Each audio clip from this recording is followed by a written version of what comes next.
നമ്മളിപ്പോൾ പറയാൻ പോകുന്ന 9 കാര്യങ്ങൾ ഭർത്താവ് ഒരിക്കലും ഭാര്യയോട് പറഞ്ഞു പോകരുത്. തമാശക്കോലത് പറഞ്ഞു കഴിഞ്ഞാൽ ജീവിതം തകർന്നു പോകുന്ന അവസ്ഥ ഉണ്ടാവും. പിന്നെ നിങ്ങൾക്ക് സമാധാനം ആസ്വദിക്കാൻ പറ്റില്ല. അപ്പോൾ എൻ്റെ പ്രിയപ്പെട്ട സഹോദരങ്ങൾ, ഇത് മുഴുവനായിട്ട് കേൾക്കണം കേട്ടോ. ഈ ഒരു സ്വഭാവം ഉണ്ടെങ്കിൽ നമ്മുടെ ലൈഫിൽ നിന്നത് മാറ്റി വെക്കണം. എന്നിട്ട് നല്ല അടിപൊളിയായിട്ട് ജീവിക്കുന്നേ ഹൃദ്യമായ ദാമ്പത്യം, മനോഹരമായ ദാമ്പത്യം അള്ളാഹു നമുക്ക് നൽകി അനുഗ്രഹിക്കുമാറാകട്ടെ. അപ്പോൾ 1000 രൂപയുടെ സമ്മാനത്തിനുള്ള ചോദ്യമുണ്ട്. അള്ളാഹു റബ്ബുൽ ആലമീൻ യഥാർത്ഥ മുത്തഖീങ്ങളിൽ നാം ഏവരെയും ഉൾപ്പെടുത്തി അനുഗ്രഹിക്കുമാറാകട്ടെ. അസ്സലാമു അലൈക്കും വറഹ്മത്തുള്ളാഹി വബറകാതുഹു. എന്തൊക്കെയുണ്ട് എല്ലാവരുടെയും വിശേഷം? സന്തോഷമല്ലേ? എവിടെയാ സന്തോഷം? ഒന്ന് മുഖത്ത് പ്രകടിപ്പിച്ചേ, ഒന്ന് പുഞ്ചിരിച്ചുകൊണ്ടൊരു അൽഹംദുലില്ലാഹ് പറഞ്ഞേ. അൽഹംദുലില്ലാഹി റബ്ബിൽ ആലമീൻ. മാഷാ അല്ലാഹ്. ഈ ഒരു ഹംദിൻ്റെ ബറക്കത്ത് കൊണ്ട് ഹൃദ്യമായൊരു പ്രഭാതവും മനോഹരമായൊരു ദിവസവും സമ്മാനമായി തന്ന് കരുണക്കടലായ റബ്ബ് നമ്മെ അനുഗ്രഹിക്കുമാറാകട്ടെ. ഹംദ് പറഞ്ഞതിൻ്റെ ബറക്കത്ത് കൊണ്ട് ഉസ്താദെ എൻ്റെ മകന് ഇൻ്റർവ്യൂവിൽ വിജയം ലഭിച്ചു, അതുപോലെ എൻ്റെ ഭർത്താവിന് വിദേശത്ത് ജോലി ലഭിച്ചു എന്നിങ്ങനെയെല്ലാം സന്തോഷ വർത്തമാനങ്ങൾ പറഞ്ഞവരുണ്ട്. ഒരുപാട് ഇത്തരം സന്തോഷ വർത്തമാനങ്ങൾ കേൾക്കാൻ അള്ളാഹു നമുക്ക് തൗഫീക്ക് നൽകട്ടെ. അപ്പോൾ ഇന്ന് നമ്മൾ പറയണതേ ഭർത്താക്കന്മാർ ഭാര്യമാരോട് പറയാൻ പാടില്ലാത്ത 9 കാര്യങ്ങളെക്കുറിച്ചാണ്. ഈ കുടുംബജീവിതം ഉണ്ടല്ലോ, പരസ്പരം മനസ്സിലാക്കി ജീവിക്കുകയാണെങ്കിൽ എന്ത് രസമാണെന്നറിയോ? സ്വർഗ്ഗതുല്യാക്കി എടുക്കാം നമുക്ക്. വളരെ മനോഹരമാണേ. ഒരിക്കലും തനിച്ചാണെന്ന് തോന്നൂല. ഞാൻ തനിച്ചാണെന്നുള്ളൊരു തോന്നൽ നല്ല കുടുംബജീവിതം അനുഭവിക്കുന്ന ഒരാൾക്കുണ്ടാവില്ല. വളരെ മനോഹരമായിരിക്കും. അള്ളാഹു റബ്ബുൽ ആലമീൻ അതിനൊക്കെ തൗഫീക്ക് നൽകട്ടെ. അപ്പോൾ ഈ കുടുംബജീവിതത്തെക്കുറിച്ച് പറയുമ്പോൾ അള്ളാഹു ഖുർആനിൽ പറയുന്ന ഒരു കാര്യമുണ്ട്, ഹുന്ന ലിബാസുൽ ലക്കും വ അൻതും ലിബാസുൽ ലഹുന്ന. അൽഹംദുലില്ലാഹ്. ഭാര്യയും ഭർത്താവും പരസ്പരം വസ്ത്രങ്ങളാണ് എന്നാണ്. വസ്ത്രങ്ങളെന്ന് പറഞ്ഞാൽ എന്താ? പരസ്പരം നിങ്ങളുടെ ന്യൂനതകൾ നിങ്ങൾ രണ്ടുപേർക്കും അറിയാം, നിങ്ങളുടെ രഹസ്യങ്ങൾ നിങ്ങൾ രണ്ടുപേർക്കും അറിയാം. എന്നിട്ടത് മറ്റുള്ളവരിലേക്ക് ഫ്ലാഷ് ചെയ്യുന്നവരല്ല നിങ്ങൾക്കിടയിൽ ആ രഹസ്യങ്ങളും ആ ന്യൂനതകളും ആ കുറവുകളും ഒക്കെ മനസ്സിലാക്കി പരസ്പരം ഒട്ടിച്ചേർന്നിരിക്കുന്നവരാണ് നിങ്ങൾ വസ്ത്രങ്ങളെ പോലെയാണ്. എത്ര മനോഹരമായ പ്രയോഗമാണ് അള്ളാഹുവിൻ്റെ, അല്ലേ? അള്ളാഹു റബ്ബുൽ ആലമീൻ അങ്ങനെ ജീവിക്കാൻ നമുക്ക് തൗഫീക്ക് നൽകട്ടെ. ഈ വസ്ത്രങ്ങളാണെന്ന് പറയുമ്പോൾ കുറച്ചുകൂടെ മോഡേണൈസ് ചെയ്ത് പറഞ്ഞാൽ നിൻ്റെ ഒരു രഹസ്യവും ഭാര്യയുടെ മുമ്പിൽ നിന്ന് മറക്കരുത് എന്നാണ് കല്യാണത്തിന് ശേഷമുള്ളത്, അല്ലേ? കാരണം എന്താണ്? അവൾ വസ്ത്രമാകുമ്പോൾ നിൻ്റെ ഔറത്തെല്ലാം അവൾ കാണുന്നുണ്ട്, ഇല്ലേ? അങ്ങനെയാകുമ്പോൾ നീയും അവൾക്കും ഇടയിൽ എന്ത് മറയാണുള്ളത്? അതുകൊണ്ട് തന്നെ ഒരിക്കലും നിൻ്റെ ഫോണിൻ്റെ പാസ്വേഡ് ഭാര്യയ്ക്ക് അറിയാതെ പോകരുത് കേട്ടോ.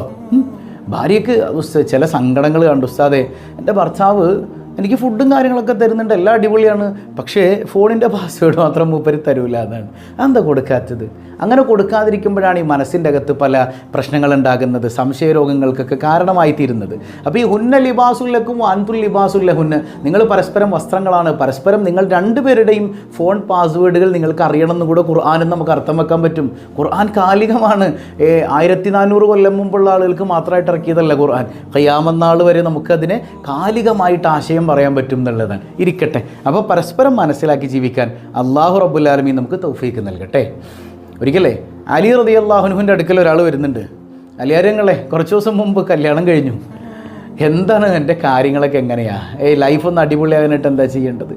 അന്ന് അലി റളിയല്ലാഹു അൻഹു പറഞ്ഞ ചില കാര്യങ്ങളും അതല്ലാത്ത ചില കാര്യങ്ങളൊക്കെ കൂടെ ക്ലബ് ചെയ്തിട്ടാണ് 9 കാര്യങ്ങൾ നിങ്ങളിലേക്ക് പറയുന്നത്. ഇത് 9 എണ്ണം മാത്രമൊന്നുമില്ല, ഒരുപാടുണ്ട്. എന്നാൽ കുറച്ച് കാര്യം മാത്രം നിങ്ങളിലേക്ക് പറയട്ടെ. ഇത് വളരെ ഇമ്പോർട്ടൻ്റ് ആണ്. ഇത് ശ്രദ്ധിച്ചാൽ തന്നെ ഒരു പരിധിവരെ ലൈഫ് അടിപൊളിയാകും. അള്ളാഹു തൗഫീക്ക് നൽകട്ടെ. ഒന്നാമത്തേത്, ഭാര്യയുടെ മുമ്പിൽ വെച്ച് മറ്റൊരു സ്ത്രീയെ വല്ലാതെ വർണ്ണിക്കരുത്. അങ്ങനെയുള്ള സ്വഭാവമുള്ള ഭർത്താക്കന്മാർ, വളരെ നെറികെട്ട സ്വഭാവമുള്ള ഭർത്താവുണ്ട് എന്ന് വരെ ചില കമൻറ്റുകൾ കണ്ടു. അതിലൊരു കമൻറ്റ് ഇങ്ങനെയാണ്, എനിക്ക് പറയാൻ വിഷമമുണ്ട്. ഒരു സഹോദരി നമ്മുടെ സൈക്കോളജിക്കൽ വീഡിയോയുടെ താഴെ എഴുതി വെച്ചിട്ടുണ്ട്, ഉസ്താദേ എൻ്റെ കയ്യും പിടിച്ച് എൻ്റെ ഭർത്താവ് പോകുമ്പോൾ മറ്റൊരു പെണ്ണിൻ്റെ പിൻഭാഗം നോക്കിയിട്ട് എന്നോട് തന്നെ പറയും കണ്ടില്ലേടി എന്ന്. അത്ര വൃത്തികെട്ടവനാണ് എൻ്റെ ഭർത്താവ് എന്നൊരു കമൻറ്റ് കണ്ടു. യാ അല്ലാ, എന്ത് ഒരു മോശം സ്വഭാവമാണല്ലേ! എത്ര വൃത്തികെട്ട സ്വഭാവമാണ്! യാ അല്ലാ, അവൻ നോക്കിപ്പോയത് തന്നെ ഹറാമ്. അത് തൻ്റെ ഭാര്യയോട് പറഞ്ഞ് ആസ്വദിക്കുന്ന ഒരുതരം മാനസിക രോഗിയാണോ ഇങ്ങനെയുള്ള ഭർത്താക്കന്മാർ? ഇവനൊക്കെ എന്താ ചെയ്യേണ്ടത്? യാ അല്ലാ, എത്ര നെറികെട്ട സ്വഭാവം! അപ്പോൾ പറയട്ടെ, മറ്റൊരു തീയുടെ ഒരു ഗുണങ്ങൾ അവളിങ്ങനെ വർണ്ണിച്ച് ഭാര്യയോട് പറയരുത്. എടി എൻ്റെ കൂട്ടുകാരൻ്റെ കെട്ടികളൊക്കെ ഉണ്ടാ, അവളൊക്കെ എന്ത് മെനക്കാൻ നടക്കണത്, അവളൊക്കെ അണിഞ്ഞൊരുങ്ങുമ്പോൾ തന്നെ എന്ത് രസമാണ്, അവൾ വെക്കണ കറിക്ക് എന്ത് ടേസ്റ്റാണ്, ഇവൾ രാവിലെ മുതൽ വൈകുന്നേരം വരെ അടുക്കളയിൽ കിടന്ന് കഷ്ടപ്പെടുന്നത് ഇവന് വേണ്ടിയിട്ടാണ്. അത് ഇന്ന് ഒരു നല്ല വാക്ക് അവളോട് പറഞ്ഞിട്ടില്ല. അവൻ്റെ കൂട്ടുകാരൻ്റെ ഭാര്യ അങ്ങനെയാണ്, കൂട്ടുകാരൻ്റെ ഭാര്യ ഇങ്ങനെയാണ്. ഇത് സ്വാഭാവികമായും നിങ്ങളുടെ കുടുംബത്തിൽ പ്രശ്നങ്ങൾ ഉണ്ടാക്കും, സംശയരോഗത്തിന് കാരണം ഉണ്ടാക്കും. സംശയരോഗത്തിന് കാരണമാകും. കാരണം ഇയാളിത് എന്നെക്കുറിച്ചൊന്നും പറയണില്ല, ആ പെണ്ണിനെക്കുറിച്ച് ഇങ്ങനെ 24 മണിക്കൂറും പറയുന്നുണ്ട്. ഇവരുടെ ഉള്ളിൽ എന്തെങ്കിലും ചുറ്റിക്കളിയുണ്ടോ? പിന്നെ ഫോൺ എടുക്കുമ്പോഴത്തേക്കും അവളെ വിളിക്കായിരിക്കും, ഒരു കോൾ വരുമ്പോഴത്തേക്കും അവൾ വിളിക്കുകയായിരിക്കും, രാത്രി എങ്ങാനും വാട്സപ്പ് തുറക്കേണ്ടി വന്നാൽ അവളോട് ചാറ്റ് ചെയ്യണമായിരിക്കും. കണ്ടോ, ഈ സംശയ രോഗത്തിനൊക്കെ ഇത് കാരണമായി തീരും. ചിലപ്പോൾ ഒന്നും ഉണ്ടാവില്ല, നമ്മൾ കെട്ടിയോളം നന്നാക്കാൻ വേണ്ടിയിട്ട് പറയണതാണ്, പക്ഷേ ആ പ്രയോഗം നമ്മുടെ ജീവിതം തന്നെ തകർത്ത് കളയും. അങ്ങനെ ഒന്നും നന്നാക്കാൻ പറ്റൂലെന്നേ. മറ്റൊരു പെണ്ണിനെ ഭാര്യയുടെ മുമ്പിൽ വെച്ച് പൊക്കി പറഞ്ഞതുകൊണ്ട് നമ്മുടെ ഭാര്യ നന്നാവില്ല. അത് പെണ്ണുങ്ങളുടെ സൈക്കോളജി പഠിക്കാത്തതുകൊണ്ടുള്ള വിഷയമാണ്. അത് മനസ്സിലാക്കി തന്നെ പെരുമാറണം. ആയിഷ റളിയല്ലാഹു അൻഹ സ്ത്രീകളിൽ വളരെ വലിയ സ്ഥാനമുള്ളവരല്ലേ, സ്വർഗീയ സ്ത്രീകളുടെ നേതാക്കന്മാരിൽ ഒരാളാണ്. അപ്പോൾ ആയിഷ ബീവിക്ക് തന്നെ, ആയിഷ ബീവി പറയും, എനിക്ക് ഭയങ്കര അസൂയുള്ളൊരു പെണ്ണുണ്ടെങ്കിൽ അത് ഖദീജ ബീവിയാണ്. കാരണം എന്താ, റസൂലുള്ള എപ്പോഴും ഖദീജ ബീവിയുടെ മഹത്വം പറയും. അത് തെറ്റൊന്നുമല്ല, കാരണം മുത്തുനബി തങ്ങളുടെ ഭാര്യയായിരുന്നവരാണ്. മുത്തുനബിയുടെ ഉമ്മയായും ഉപ്പയായും സഹോദരനായും സഹോദരിയായും എല്ലാമായി താങ്ങും തണലുമായി നിന്ന സ്ത്രീയാണ് സയ്യിദത്തുന ഖദീജ റളിയല്ലാഹു അൻഹ. അതുകൊണ്ട് എനിക്ക് ഭയങ്കര അസൂയം ദേഷ്യമൊക്കെ തോന്നും ചിലപ്പോൾ ഖദീജ ബീവിയോടൊന്ന് സയ്യിദത്തുന ആയിഷ. അപ്പോൾ അത്ര വലിയ സ്ഥാനത്ത് നിൽക്കുന്ന മഹതിയായ ആയിഷ ബീവിക്ക് പോലും അങ്ങനെ ഒരു ചിന്ത വരണുണ്ടെങ്കിൽ സാധാരണ മനുഷ്യരായ നമ്മുടെ സഹോദരിമാർ, നമ്മുടെ ഭാര്യമാർ, അവരുടെ മനസ്സിൽ തോന്നൂലേ? അപ്പോൾ അവരുടെ മുമ്പിൽ വെച്ച് മറ്റൊരു പെണ്ണിനെ നിങ്ങൾ പൊക്കി പറയണ്ട. അത് ജീവിതത്തെ തകർത്ത് കളയുന്നുള്ളതാണ്. അവിടെ സൂക്ഷ്മത പാലിക്കണം എന്നുണർത്തട്ടെ. രണ്ടാമത്തേത്, അവരോട് പറയാൻ പാടില്ലാത്തത്, അവരെ മോശം വാക്കുകൾ കൊണ്ട് വിളിക്കരുത്. മോശം വാക്കുകൾ കൊണ്ട് വിളിക്കരുത്, നല്ല പേരിൽ വിളിക്കുന്നേ. ഇപ്പോൾ ചില കമൻറ്റുകൾ കണ്ടു, ഉസ്താദേ എന്നെ എൻ്റെ ഭർത്താവ് അടിച്ചോട്ടെ, എനിക്ക് കുഴപ്പമില്ല, പക്ഷേ അയാളിങ്ങനെ തെറി വിളിക്കും, എനിക്ക് അയാളോട് ഭയങ്കര വെറുപ്പ് തോന്നുന്നു, അറപ്പ് തോന്നുന്നു, പച്ച തെറി വിളിക്കുക കെട്ടിയോളം നോക്കിയിട്ട്. യാ അല്ലാ, എങ്ങനെയാണ് നിങ്ങൾക്കതിന് പറ്റുന്നത്? എത്ര മോശം സ്വഭാവമാണതില്ലേ? നല്ലതുകൊണ്ട് വിളിക്കൂ ഭാര്യയെ. സയ്യിദത്തുന ആയിഷ റളിയല്ലാഹു അൻഹയെ പുണ്യനബി വിളിച്ചത് എങ്ങനെയാണ്? യാ ഹുമൈറ, ഏയ് നല്ല ചുവന്ന സുന്ദരി പെണ്ണേ, കൊച്ചു സുന്ദരി പെണ്ണേ. മുത്തുനബി വിളിക്കാൻ, ആയിഷു സ്നേഹത്തോടെ വിളിക്കാൻ. നമ്മളെന്താ വിളിക്കുക കെട്ടിയോളെ? ഒന്ന് ചിന്തിച്ചു നോക്കി. ഹബീബായ സല്ലല്ലാഹു അലൈഹി വസല്ലം തങ്ങൾക്ക് ഇഷ്ടമായിരുന്നില്ല മോശം പേരുകൾ കൊണ്ട് ഒരിക്കലും ഭാര്യമാരെ അഭിസംബോധന ചെയ്യരുത്. അത് അവർക്ക് വെറുപ്പുണ്ടാക്കും. നാട്ടുകാരുടെ മുമ്പിൽ മാന്യനായിട്ട് വല്ല കാര്യമുണ്ടോ? വീട്ടിൽ മാന്യനാകണ്ടേ? ചിലരങ്ങനെയാന്നേ. അതായത് ഒരു വാളിൻ്റെ സദസ്സ് നടക്കാൻ അവിടെ ഉസ്താദ് ചോദിക്കുന്നുണ്ട്, ആരാണ് ഈ സ്റ്റേജിനും ഈ സംഘാടകർക്കും വേണ്ടിയിട്ട് ഒരു 10 ആളുകൾ പറയൂ, 1000 രൂപ വെച്ച് ആരാണ് തരിക? അപ്പോഴത്തേക്ക് നമ്മുടെ സൈനുദ്ദീൻ ഹാജി എണീറ്റിട്ട് പറഞ്ഞു, ഉസ്താദേ ഞാൻ തരാം 1000 തരാം. അപ്പോഴാണ് അപ്പുറത്തെ സൈഡിൽ നിന്ന് മൂപ്പരുടെ കെട്ടിയോൾ ഇങ്ങനെ നോക്കണത്. അല്ല, ഇതിപ്പോൾ എൻ്റെ കെട്ടിയോനല്ലേ, ഞാനിന്ന് വീട്ടിലേക്ക് എനിക്ക് ഒരു പരിപാടിക്ക് പോകാൻ വേണ്ടിയിട്ട് ഒരു ഡ്രസ്സ് വാങ്ങിത്തരാൻ പറഞ്ഞപ്പോൾ കയ്യിൽ 5 പൈസ ഇല്ല, നീ ഒന്ന് പൊയ്ക്കേടി എന്ന് പറഞ്ഞ കാക്കായല്ലേ ഇത്? ഇനി എനിക്കിപ്പോൾ ഈ പൈസ ഇത് എവിടെ നിന്ന് വന്നു? അത് പറ്റൂല.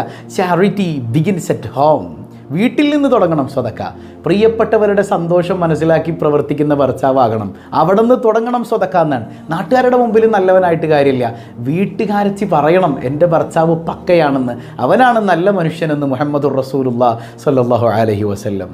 ഞാനൊരു ഉദാഹരണം പറഞ്ഞതാണേ. അപ്പോൾ വീട്ടുകാരുടെ മുമ്പിൽ നല്ല ആളുകളാകണം, നല്ല സംസാരം, ഭാര്യയെ ചേർത്ത് പിടിക്കണം, സ്നേഹത്തോടെയുള്ള വിളികൾ ഉണ്ടാകണം. ഒരിക്കലും മോശം വാക്ക്, തെറി വിളി വീട്ടിലുണ്ടാകരുത്. അത് വളരെ മോശമാണ്. ഏറ്റവും മോശം ഭർത്താക്കന്മാർക്ക് അങ്ങനെ ചെയ്യാൻ പറ്റും എന്നുള്ളതാണ്. ഹബീബായി സല്ലല്ലാഹു അലൈഹി വസല്ലം തങ്ങളുടെ മറ്റൊരു ഹദീസ് കാണാം, വലാ തുഖബ്ബിഹ്, അവളിങ്ങനെ ഒരു ഖബ്ഹ് ചെയ്യുന്ന വർത്തമാനം പറയരുത്. അതായത് അല്ലാഹ് നിന്നെ നശിപ്പിച്ച് കളയട്ടെ, അല്ലാഹ് നിന്നെ അങ്ങനെ ആക്കി കളയട്ടെ, നീ ഒന്നും ഗുണം പിടിക്കൂലടി, പണ്ടാരടങ്ങട്ടെ നീയൊക്കെ എന്നുള്ള രീതിയിൽ സംസാരിക്കുന്ന ഒരുപാട് ഭർത്താക്കന്മാരുണ്ട്. അവൾ പണ്ടാരടങ്ങിയാൽ പിന്നെ നമ്മളെ പട്ടിണിയാകണേ, അത് ചിന്തിക്കണം കേട്ടോ. അവളില്ലാണ്ടാകണം നമ്മുടെ അവസ്ഥ മനസ്സിലാകണമെങ്കിൽ. അതുകൊണ്ട് തന്നെ പലപ്പോഴും ചിന്തിച്ചു പോകാറുണ്ട്, പടച്ചോനെ ഈ ഞങ്ങൾ ജീവിച്ചിരിക്കുമ്പോൾ ഞങ്ങളുടെ ഇണകളെ മരിപ്പിക്കല്ലേ അല്ലാ. അതൊരു വല്ലാത്ത പ്രാർത്ഥനയാണ്. ഒരു മനുഷ്യൻ എന്നോട് പറയും, ഉസ്താദ് ഞാൻ എപ്പോഴും ദ്വാരക്കും എൻ്റെ ഭാര്യ ജീവിച്ചിരിക്കുമ്പോൾ ഞാൻ മരിക്കണം എന്നാണ്. ഞാൻ ജീവിച്ചിരിക്കുമ്പോൾ അവൾ മരിക്കരുത്. കാരണം എന്താ, ഞാൻ മരിച്ചു കഴിഞ്ഞാൽ എനിക്ക് വേണ്ടിയിട്ട് 5 വക്കത്തിന് അവൾ ദ്വാരക്കും, പക്ഷെ ഞാൻ ആണാണ്, അങ്ങനെ ദ്വാരക്കാൻ സാധ്യത കുറവാണ്. ശരിയാണത്. ഭർത്താക്കന്മാർ ഭാര്യ ഭാര്യ ജീവിച്ചിരിക്കാൻ മരിച്ചു പോകുന്ന ഭർത്താക്കന്മാർ ഭാഗ്യമുള്ളവരാണെന്നാണ്. അവരുണ്ടാകും ദ്വാരക്കാൻ. ഒരിക്കലും അവർ നശിച്ചു പോട്ടെ എന്നുള്ള ദുആ നമ്മുടെ വായിൽ നിന്ന് വന്നു പോകരുത്. അത്തരം മോശം സംസാരങ്ങൾ വരാൻ പാടില്ല. ആ ഹദീസിൻ്റെ തുടർച്ചയിൽ ഇങ്ങനെ കാണാം, വലാ തഹ്ജുർ ഇല്ലാ ഫി ബൈത്ത്, നിങ്ങൾക്കിടയിലുള്ള പിണക്കങ്ങളൊക്കെ വീട്ടിൽ മാത്രം നിൽക്കണം. ഈ കൊച്ചു സൗന്ദര്യ പിണക്കം ഇരിക്കുന്നേ, അത് ആ പിണക്കമൊക്കെ നാട്ടുകാരറിയും, ഭർത്താവിൻ്റെ കുടുംബക്കാരറിയും, ഭാര്യയുടെ കുടുംബക്കാരറിയും. അത് വളരെ മോശമാണ്. നിങ്ങളുടെ ആ റൂം വിട്ട് നിങ്ങളുടെ പിണക്കങ്ങൾ പുറത്തേക്ക് വരാൻ പാടില്ല. നാട്ടുകാരുടെ മുമ്പിൽ നിങ്ങൾ നല്ല നിലക്ക് തന്നെ പെരുമാറണം. അവിടെ ആ പിണക്കങ്ങളും കൊണ്ട് പുറത്തേക്ക് വരുന്നൊരു സ്വഭാവം ഉണ്ടാകാൻ പാടില്ല. അപ്പോൾ പറഞ്ഞു വന്ന വിഷയം, ഭാര്യയെ ചീത്ത വിളിക്കുന്ന സ്വഭാവം അത് മോശം ഭർത്താവിൻ്റെ സ്വഭാവമാണ്. അപ്പോൾ ഒരിക്കലും അത്തരം സംസാരങ്ങൾ നിങ്ങളിൽ നിന്നുണ്ടാകരുത്. സയ്യിദുനാ റസൂലുള്ളാഹി സ്വല്ലല്ലാഹു അലൈഹി വസല്ലം. മൂന്നാമത്തേത്, മറ്റൊരാണിനെ കുറിച്ച് ഭാര്യയോട് പൊക്കി പറയരുത്. ചില ആൾക്കാരുണ്ട്, എൻ്റെ കൂട്ടുകാരൻ അവൻ്റെയൊക്കെ ഒരു മസിലുണ്ടല്ലോ, ഇനി ആ മസിൽ കണ്ടിട്ടുണ്ടല്ലോ ഞെട്ടിത്തെറിച്ചു, ഞാനെന്തിനിപ്പോൾ അവൻ്റെ മസിൽ കാണണം. ഈ 2-3 തവണ ഇതിങ്ങനെ പറയുമ്പോൾ മനുഷ്യനാണ്, മനസ്സിലൊരു ആഗ്രഹം വരും. അതായത് അവനൊക്കെ അധ്വാനിക്കുന്നുണ്ടല്ലോ, അവൻ്റെയൊക്കെ ഒരു പവറേ, അവൻ അങ്ങനെയാണ്, ഇവരിങ്ങനെയാണ്. ഒരിക്കലും അങ്ങനെ പറയാൻ പാടില്ല. മറ്റൊരു പുരുഷനെക്കുറിച്ച് അമിതമായി തൻ്റെ ഭാര്യയുടെ മുമ്പിൽ വെച്ച് പൊക്കി പറയുന്ന സ്വഭാവം നല്ലതല്ല. മനുഷ്യ സഹജമായൊരു ചായ്വ് അങ്ങോട്ട് വരാൻ സാധ്യതയുണ്ട്. ജീവിതത്തെ തകർത്ത് കളയുന്ന ഒന്നാണ്. സൂക്ഷ്മത പാലിക്കാം. നാലാമത്തേത്, ത്വലാഖിൻ്റെ വചനങ്ങൾ സൂക്ഷ്മതയില്ലാതെ കൈകാര്യം ചെയ്യുന്ന ഒരുപാട് ആളുകളുണ്ട്. ഒരിക്കലും പറയാൻ പാടില്ല. ഒരു ഭാര്യ വെറുക്കുന്ന വാക്കാണത്. ചിലപ്പോൾ നമ്മുടെ ഈ ഒരു സൗന്ദര്യ പിണക്കത്തിൻ്റെയൊക്കെ ഇടയിലെ നിന്നെ ഞാൻ തോലാക്കില്ലേ പാണ്ടാനം പിടിക്കാനായിട്ട്, മനുഷ്യനടങ്ങാറാക്കാൻ, എനിക്ക് വേണ്ട നിന്നെ, എനിക്ക് മതിയായി നിന്നെ, ഇങ്ങനെയുള്ള വർത്തമാനങ്ങളൊന്നും ഒരിക്കലും പറയരുത്. മതിയായെങ്കിൽ ഒരിക്കലും ഞാൻ മനസ്സിലാക്കുന്നത്, ഭാര്യമാർ ഭൂരിഭാഗം 99% ഭർത്താക്കന്മാരോട് നിങ്ങളെനിക്ക് മതിയായി, നിങ്ങളെനിക്ക് വേണ്ട എന്നുള്ള വർത്തമാനം പറയൂല എന്നേ മനസ്സിലാക്കുന്നത്. അങ്ങനെ പറയാറുണ്ടോ? നിങ്ങൾ കമൻറ്റ് ചെയ്തേ, ഇങ്ങനെ പറയാറുണ്ടോ? ഉണ്ടോ? ഇല്ല അല്ലേ, കുറവാണ്. എന്നാൽ ഭർത്താക്കന്മാരോ, നിന്നെനിക്ക് മതിയായിടി, നിൻ്റെ കൂടെ ജീവിച്ച് മതിയായി. ഈ ഒരു സംസാരത്തിലൂടെ പിന്നീട് പല വിഷയങ്ങളുണ്ടാകും. ഇത് ഇവളുടെ മനസ്സിലിങ്ങനെ കിടക്കും, എന്നെ മതിയായി നിൽക്കാക്കെ പറഞ്ഞു, ഇപ്പം എങ്ങടാ പോണേ. അതൊക്കെ ഈ സംശയരോഗത്തിലേക്ക് നയിക്കാനൊരു കാരണം കൂടെയാണ്. മാത്രമല്ല, ഈ ത്വലാഖ് എന്ന് പറയുന്ന വചനം, ത്വലാഖ് ഹലാലായ കാര്യമാണെങ്കിൽ പോലും അള്ളാഹുവിനേറെ വെറുപ്പുള്ള സംഗതിയാണെന്ന് മുഹമ്മദുർ റസൂലുള്ളാഹി സ്വല്ലല്ലാഹു അലൈഹി വസല്ലം. ഒരിക്കലും ത്വലാഖ് ചെയ്യേണ്ട ഏറ്റവും അവസാന ഘട്ടത്തിലല്ലാതെ ആ വചനത്തിലേക്ക് നമ്മൾ എത്തിക്കൂടാ. തൊലാക്ക് ചെയ്യേണ്ട ഘട്ടം വന്നാൽ തൊലാക്ക് ചെയ്യണം. പക്ഷെ അതല്ലാതെ അകാരണമായി നിന്നെ ഞാൻ തൊലാക്കി യൂടി, നിന്നെ തൊലാക്കെല്ലാം പോവാണ്, നിനക്ക് വേണ്ട, നിന്നെ മതിയാക്കി, നിന്നെ കൊണ്ടാക്കാൻ പോവാണ്, ഈ ജാതി വർത്താനങ്ങൾ അതത് ഭാര്യയോട് ഒരിക്കലും പറയരുത്. അവരുടെ ഉള്ളിലെ സ്നേഹം എടുത്തു കളയും, നിങ്ങളോട് വെറുപ്പാകാൻ സാധ്യതയേറെയാണ്. കൃത്യമായിട്ട് മനസ്സിലാക്കണം കേട്ടോ. അള്ളാഹു തൗഫീക്ക് നൽകട്ടെ. ഇനി 5-മത്തേത്, മറ്റൊരു സ്ത്രീയെ താരതമ്യം ചെയ്ത് പറയരുത്. മറ്റൊരു സ്ത്രീയെ താരതമ്യം ചെയ്ത് പറയരുത്. അവളുണ്ടാക്കണ കറി, എൻ്റെ കൂട്ടുകാരനൊക്കെ പറയും, അവൻ്റെ കെട്ടിയോലുണ്ടാക്കണ കറിക്ക് എന്ത് ടേസ്റ്റാണെന്ന് അറിയും. ഞാൻ ഒരു ദിവസം അവൻ്റെ വീട്ടിൽ പോയിട്ട് ഫുഡ് കഴിച്ചടി, എന്ത് ടേസ്റ്റാണ് അവളുണ്ടാക്കണ കറി. അവളുടെ ആ ഡ്രസ്സിങ് സെൻസ് ഉണ്ടാ, നീ ഡ്രസ്സ് ചെയ്യുന്നതുപോലെ, അത് പറഞ്ഞത് മാത്രമല്ല ഇങ്ങോട്ട് തിരിച്ച്, നീ ഡ്രസ്സ് ചെയ്യുന്നതുപോലെ നിൻ്റെ കറി ഉണ്ടല്ലോ, അവളെയൊക്കെ ഒന്ന് കണ്ടുപഠിക്കും. ഇനി അയൽവക്കത്തുള്ളൊരു പെണ്ണിനെ കുറിച്ച് പറയാൻ, അവളെയൊക്കെ കണ്ട രാവിലെ എണീക്കും, നീ ഇങ്ങനെ പോത്തൂലോടെന്ന് തുടങ്ങിക്കോ. അവളുണ്ട് രാവിലെ ഉണ്ടാക്കണ ആ ഒരു കടലക്കറിയുടെ മണം ഉണ്ടല്ല, ഇങ്ങനെ മൂക്കിലേക്ക് തുളച്ച് കയറും. നീ ഉണ്ടാക്കണ കടലക്കറി അടുക്കളയിൽ നിന്ന് ഉണ്ടാക്കിയിട്ടുപോലും എനിക്ക് ഇങ്ങോട്ട് കിട്ടണില്ല എന്നൊക്കെ ഇങ്ങോട്ടുള്ളൊരു കമ്പാരിസൺ, അത് ജീവിതത്തിൻ്റെ താളത്തെ തെറ്റിച്ച് കളയും. ഒരിക്കലും മറ്റൊരു സ്ത്രീയുമായിട്ട് നിങ്ങളുടെ ഭാര്യയെ കമ്പയർ ചെയ്യരുത്, താരതമ്യം ചെയ്യരുത്. ജീവിതത്തെ അത് കുഴപ്പത്തിലാക്കും എന്നുള്ളതാണ്. 6-മത്തേത്, നിങ്ങളുടെ ജീവിത രഹസ്യങ്ങൾ എല്ലാം ഭാര്യയോട് പറയാതിരിക്കുക. ജീവിതത്തിലെ രഹസ്യങ്ങൾ എന്ന് പറഞ്ഞാൽ എപ്പോഴുള്ളത്, വിവാഹത്തിന് മുമ്പുള്ള രഹസ്യങ്ങൾ. വിവാഹത്തിന് മുമ്പുള്ള രഹസ്യങ്ങൾ, പണ്ട് പ്രേമിച്ചിട്ടുണ്ടാകാം, സ്കൂളിൽ പ്രണയകാലം ഉണ്ടായിട്ടുണ്ടാകാം. ഇതൊക്കെ ഞാൻ മുമ്പ് കഴിഞ്ഞ ആഴ്ച പറഞ്ഞിരുന്നു. ഭർത്താവിനോട് പറയാൻ പാടില്ലാത്ത ചില കാര്യങ്ങൾ പറഞ്ഞപ്പോൾ അതുകൂടെ അതിൽ ഉൾപ്പെടുത്തിയിട്ടുണ്ട്. ഞാൻ പറഞ്ഞല്ലോ, ആ വീഡിയോ കാണാത്തവർക്ക് വേണ്ടി കമൻറ്റിൽ ഇട്ടിട്ടുണ്ട്, വേണ്ടവരൊക്കെ ഒന്ന് കണ്ടേക്ക്. ഭാര്യമാരൊരിക്കലും ഭർത്താക്കന്മാരോട് പറയാൻ പാടില്ലാത്ത കാര്യമാണത്. ഇരിക്കട്ടെ, ഇത് ഭർത്താവും തിരിച്ച് ഭാര്യയോട് പറയാൻ പാടില്ല. പണ്ടത്തെ പ്രണയമൊക്കെ അന്ന് പറഞ്ഞതുപോലെ തന്നെ ആദ്യ രാത്രി പറയും, ഇക്കാക്ക പറയും, ഇക്കാക്കയുടെ ലൈഫിൽ വേറെ പെണ്ണുങ്ങളെ എങ്ങനെ സ്നേഹിച്ചിട്ടുണ്ടാ, പ്രേമിച്ചിട്ടുണ്ടായിരുന്നു ഇക്കാക്ക. അപ്പോൾ ഇല്ലടി പറഞ്ഞു, ഞാനൊക്കെ ഒരു സെൻസിലെടുക്കുള്ളൂ, എനിക്കൊക്കെ 2 ലൈൻ ഉണ്ടായിരുന്നു, ഞാനാണ് അവന്മാരെ തേച്ചത്. അപ്പോൾ ഇവനങ്ങടെ ആവേശം കൂടിയിട്ട്, ഞാനൊരു 4-ഇടത്തിൻ്റെയൊക്കെ നോക്കിയിട്ടുണ്ടടി, അവക്കടെ പിന്നാലേക്ക് ഞാൻ പോയിട്ടുണ്ട്, 1-2 നോക്കിയായിട്ടുണ്ട്.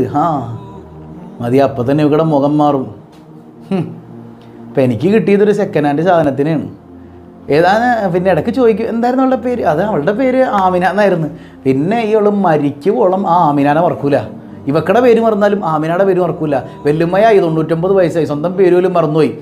കെട്ടിയോൻ അവിടെ ഉണ്ട്, കെട്ടിയോനോട് എന്തെങ്കിലുമൊക്കെ ഒരു പ്രശ്നം ഉണ്ടായി കഴിയുമ്പോൾ ആ ഒരു ബോധക്കേടിൽ കിടന്നുകൊണ്ട്, നിങ്ങൾക്ക് ഇപ്പോൾ ആമിനാന മതിയല്ല, എന്നെ നിങ്ങൾക്ക് വേണ്ടല്ല എന്ന് പറയും. അപ്പോൾ അതുകൊണ്ട് തന്നെ പഴയ കാര്യങ്ങൾ, പഴയ രഹസ്യങ്ങളൊന്നും അധികം പറയണ്ട. ഇതെല്ലാവരും പ്രശ്നം ഉണ്ടാക്കുമെന്നല്ല, എന്നാലും ഭൂരിഭാഗം സ്ത്രീകളുടെ സൈക്കോളജിക്കലായ ഒരു ചിന്ത അങ്ങനെ തന്നെയാണ് വരിക. അപ്പോൾ ഒരിക്കലും പഴയ രഹസ്യങ്ങളൊക്കെ ചികഞ്ഞ് പറയാതിരിക്കുക. പണ്ട് എന്തെങ്കിലുമൊക്കെ തെറ്റ് സംഭവിച്ചിട്ടുണ്ടെങ്കിൽ അത് നമ്മൾ അതൊക്കെ തൗബ ചെയ്ത് അള്ളാഹുവുമായിട്ടുള്ള ഒരു കാര്യങ്ങളാണ്. അതൊക്കെ തൗബ ചെയ്ത് അള്ളാഹിനോട് പറഞ്ഞ് നമ്മുടെ ജീവിതം മാറ്റിയെടുക്കുക. കല്യാണം കഴിഞ്ഞിട്ട് മുതലുള്ള കാര്യങ്ങൾ നിങ്ങൾ പരസ്പരം ഷെയർ ചെയ്ത് നിങ്ങൾക്കിടയിലെ രഹസ്യങ്ങളില്ലാത്തവണ്ണം മനോഹരമാക്കി കൊണ്ടുപോകുക കേട്ടോ. അതാണ് ഞാൻ നേരത്തെ പറഞ്ഞത്. പാസ്വേഡുകൾ പോലും പരസ്പരം ഷെയർ ചെയ്യുക, മറച്ചു വെക്കാണ്ടിരിക്കുക. പരസ്പരം നിങ്ങൾക്കിടയിൽ സംശയത്തിനിട വരുത്തുന്ന ഒരു കാര്യവും ഇല്ലാതിരിക്കുക. മനോഹരമായ ജീവിതം നയിക്കാൻ അള്ളാഹു തൗഫീഖ് നൽകട്ടെ. 7ാമത്തെ കാര്യം, ഒരിക്കലും ഭാര്യയുടെ മാതാപിതാക്കളെ ചീത്ത പറയുന്ന സ്വഭാവം ഉണ്ടാകരുത്. അത് ഭാര്യയ്ക്ക് ഭർത്താവിനോട് വെറുപ്പുണ്ടാകാൻ ഏറെ സാധ്യതയുള്ളൊരു കാര്യമാണ്. എപ്പോഴും ഭാര്യയെ നിൻ്റെ വാപ്പല്ലേടി, നിൻ്റെ ഉമ്മാനോട് പറയടി എന്നൊക്കെ പറയുന്ന ആളുകളുണ്ട്. അയ്യയ്യ, വളരെ മോശം. അവൾ നിങ്ങളുടെ ഉമ്മാക്ക് വിളിക്കൂല എന്നുള്ള ഉറപ്പുള്ളത് കൊണ്ടല്ലേ നിങ്ങൾ അവളുടെ ഉമ്മാക്ക് വിളിക്കണത്. അവൾ തിരിച്ച് വിളിച്ചു നോക്കട്ടെ. അപ്പം നിങ്ങൾക്ക് ദേഷ്യം വരും, എൻ്റെ ഉമ്മാനെ വിളിക്കൂടി നീ. അതുപോലെ തന്നെ അവക്കടെ ഉമ്മായാണത്, അവളുടെയും വാപ്പായാണത്. എന്താ നിനക്ക് മാത്രമേ വാപ്പായും ഉമ്മായും ഉള്ളൂ, അവക്കില്ലേ? എത്ര മോശം സ്വഭാവമാണ്. അയ്യയ്യ, നാണക്കേട്. വളരെ നാണക്കേട്. അവൾ നിൻ്റെ അടിമയൊന്നുമല്ലടോ, അവൾ നിൻ്റെ അടിമയൊന്നുമല്ല. നിങ്ങൾ പരസ്പരം ഇണയും തുണയുമായി ജീവിക്കുമ്പോൾ ആ ജീവിതം എത്ര മനോഹരമാണ് മനുഷ്യരെ. അങ്ങനെ ജീവിക്ക്. അള്ളാഹു തൗഫീഖ് നൽകട്ടെ. സ്ത്രീധനം കുറഞ്ഞു പോയതിൻ്റെ പേരിൽ നിൻ്റെ തന്തയില്ലേ ആ കാലവണം തന്നേക്കണം എന്താണ് 4, 3, 5 വളകൾ. ഇന്നത്തെ കാലത്ത് ഏത് പെണ്ണിനെ കെട്ടിയാലാണ് ഒരു 10-25 പവൻ കിട്ടാത്തത്? എനിക്കൊരു കെട്ടാച്ചരക്കിനെ തരയും ചെയ്ത് 5 പവൻ എന്തെന്ന്, അല്ലെങ്കിൽ 10 പവൻ എന്തെന്ന് എന്തിനു പറ്റും? നിൻ്റെ കാലം തന്ത. ഒരിക്കലും അങ്ങനെ പറയരുത് എന്നാണ് ഹബീബായ സല്ലല്ലാഹു അലൈഹി വസല്ലം തങ്ങൾ പറയുന്നുണ്ട്. നിൻ്റെ ഭാര്യയുടെ ഉമ്മ നിൻ്റെ ഉമ്മയാണെന്ന് മുഹമ്മദുർ റസൂലുള്ളാഹി സ്വല്ലല്ലാഹു അലൈഹി വസല്ലം. നിൻ്റെ ഭാര്യയുടെ ഉമ്മാരാണ്, നിൻ്റെ ഉമ്മയാണ് അല്ലേ? ഭാര്യയുടെ ഉമ്മയെ തൊട്ടാൽ അത് മുറിയില്ല. എന്തുകൊണ്ടാണ്? അത് നിൻ്റെ ഉമ്മയാണ് മോനെ. ഒരിക്കലും അവരെ ചീത്ത പറയരുത്. അത് ഭാര്യയുടെ മനസ്സിനെ വേദനിപ്പിക്കും, നിങ്ങളുടെ ദാമ്പത്യത്തെ തകർത്ത് കളയാൻ സാധ്യതയേറാണ്. 8ാമത്തേത്, സ്വന്തം മാതാപിതാക്കളെക്കുറിച്ച് ഭാര്യയോട് കുറ്റം പറയരുത്.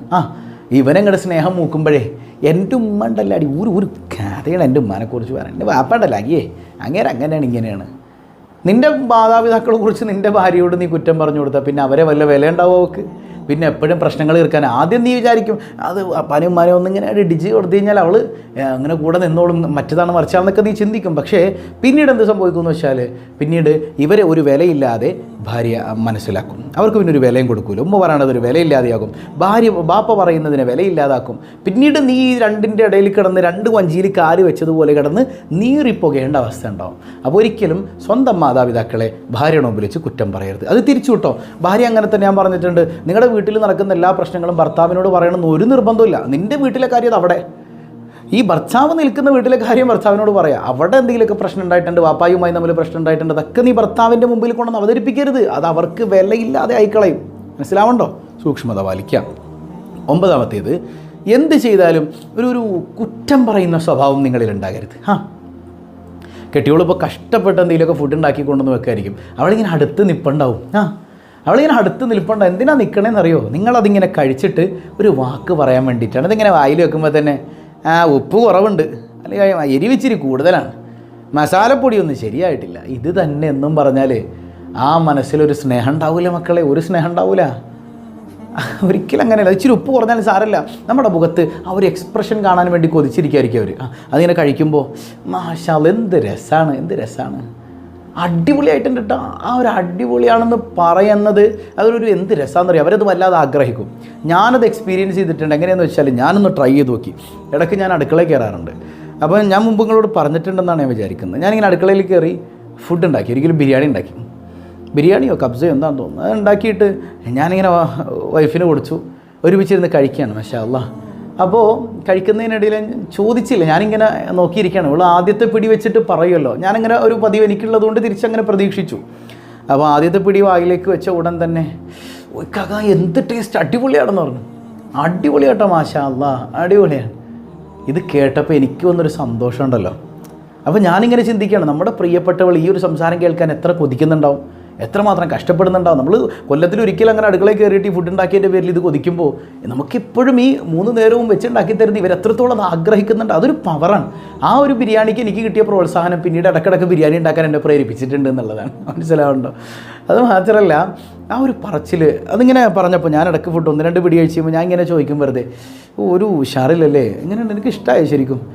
എന്തിനാണ് ചോദിക്കുന്നത്? അത് നല്ലതാണ് എന്ന് കേൾക്കാനുള്ള എൻ്റെ കൊതി കൊണ്ടിട്ടാണ്. അപ്പം ഞാൻ എനിക്ക് അത്ര ഇഷ്ടമായോ, പിന്നെ കാക്ക അടിപൊളിയാണ്, കാക്ക ഇവിടെ നിൽക്കേണ്ട ആളല്ല, മൊയ്ലിയനെ കണ്ട ആളല്ലോ, വല്ല ഷെഫാ കണ്ട ആളായിരുന്നു. അതോ അങ്ങനെയൊക്കെ കേൾക്കുമ്പോൾ നമുക്ക് വർഷന് വലിയ സന്തോഷമാണ്. അപ്പോൾ അവരും ഇതുപോലെ ആഗ്രഹിക്കുന്നുണ്ട് എന്നുള്ളതാണ്.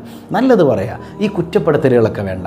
ആദ്യം അവർ പ്രതീക്ഷിച്ചിരിക്കുന്ന സമയത്ത് നല്ലതൊക്കെ പറഞ്ഞിട്ട് പിന്നീട് എപ്പോഴെങ്കിലും നിങ്ങൾ തനിച്ചിരിക്കുമ്പോൾ മോളെ എടാ നമ്മുടെ കറിയിൽ അടിപൊളിയായിരുന്നു, അത്ര എരിവ് വേണ്ട കേട്ടോ, ഒരു ഇച്ചിരി കുറച്ചോ, അപ്പോൾ ഒന്നും കൂടെ ടേസ്റ്റ് കൂടും, അങ്ങനെയൊക്കെ ഒന്ന് പറഞ്ഞു കൊടുത്ത്.